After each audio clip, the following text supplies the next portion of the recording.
बालीरु काकर जाए पानीरु पारिजात जाए कानीरु आकाश पर्यंत झालरु सूर्य पर्यंत जहा अच्छी किंतु दिशुनी जहा दिशुची किंतु शुभुनी से सब तार बारीरु समुद्र पर्यंत तार पर्वतरु परमाणु पर्यंत तार तथापि सी बंदी गृह बाछि नेला तथापि सी बंदी गृह बाछि नेला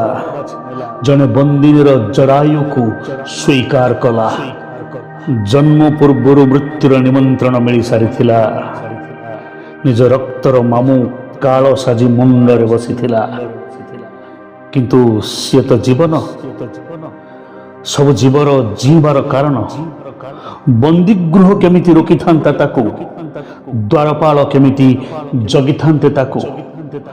वर्षा तोफानर तांडव भितरे काल रातिर अंधार भितरे उछुला जमुनार धारा को चेरी बापार मुंडरे नदी पहरी से निज रास्ता थय कला से सोनाग फणार सामियाना बिछेला गोकुल रे लुचकाली आरंभ हैला गोकुल रे लुचकाली आरंभ हैला क्षीर दही लहुणी को नुआ परिचय मिलिला बापा माँ मिलिले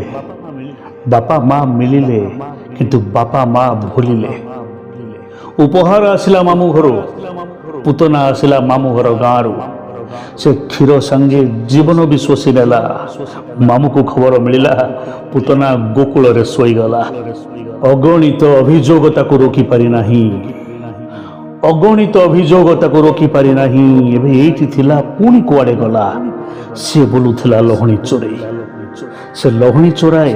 गाली भी खाए माड़रू बंचिबा को मिछ भी कुहे किंतु सारा ब्रह्मांड को पाठिरे लुचेई बोलु थाए कालिया नाग को पचारिले सी ही कहिबो ब्रह्मांडर ओजन सेई कहि पारिबो पुणी ता जीवन रे राधा रानी आसिला पुणी ता जीवन रे राधा रानी आसिला प्रेम स्वरूप को राधा रानी प्रेमर बुनियाद शिखेला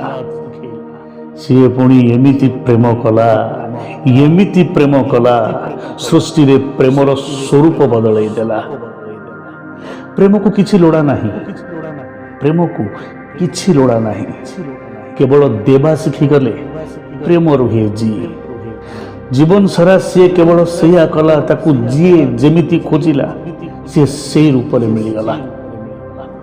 अंधार राति बापा उठे आनिले से पलातक हो गला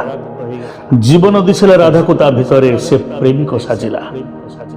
गोपी माने लज्जा भूली छुटिले ता पाखे से निजको खंड खंड भांगी देला कंस ताको शत्रु बोली भाविला से जीवन नहीं गला गोकुल ताको भरोसा कला से आंगुठी रे गोवर्धन टेकिदेला द्रौपदी ताको हृदय डाकिला से कोटी वस्त्र देदेला अर्जुन ताको प्राण सखा भाविला